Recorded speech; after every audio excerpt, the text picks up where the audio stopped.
A day after President Kenyatta announced the management of the Kenya Ferry Services will be undertaken by the National Police Service, the Coast Guard and the National Government Administration officers, a multi-agency team has taken over ferry operations in Mombasa.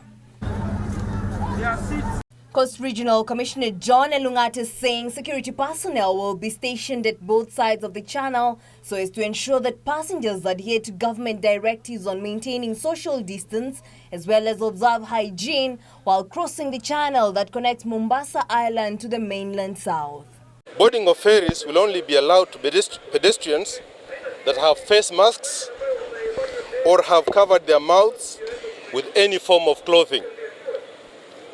All cargo trucks from the south coast destined for upcountry will not be allowed past the Kombani junction. There will be no hawking on both sides of the island and the mainland of the ferry crossing. Matatus and tuk-tuks that you see dropping passengers out there will vacate the area. They have different capacities in terms of how much they can accommodate.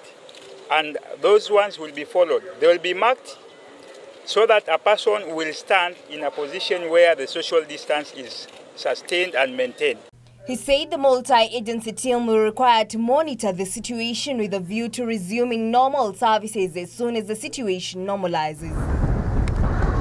The regional administrators said during morning and evening peak hours, MV Jambo, MV Kwale, MV Likoni will be available for passengers while MV Kilindini will be availed for motor vehicles. Kenya Ferry Services Limited will operate from 5:30 a.m. to 6 p.m.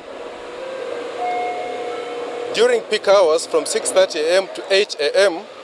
in the morning and 4 p.m. to 6 p.m. in the evening, the following ferries will be availed for transportation of persons.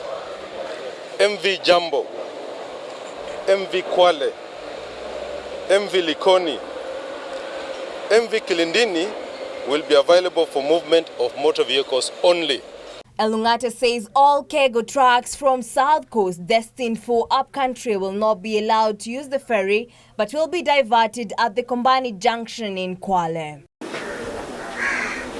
Meanwhile, Mombasa Governor Hassan Joho has announced the Emergency Household Relief and Nutrition Support Project as part of the Mombasa Economic Stimulus Program. Joho added that he had taken an 80% pay cut from his monthly salary, which will be used to facilitate the coronavirus control program. This is our ambitious 700 million effort led by my office in the county government of Mombasa to provide nutrition support for 227,444 vulnerable households in Mombasa County during this period.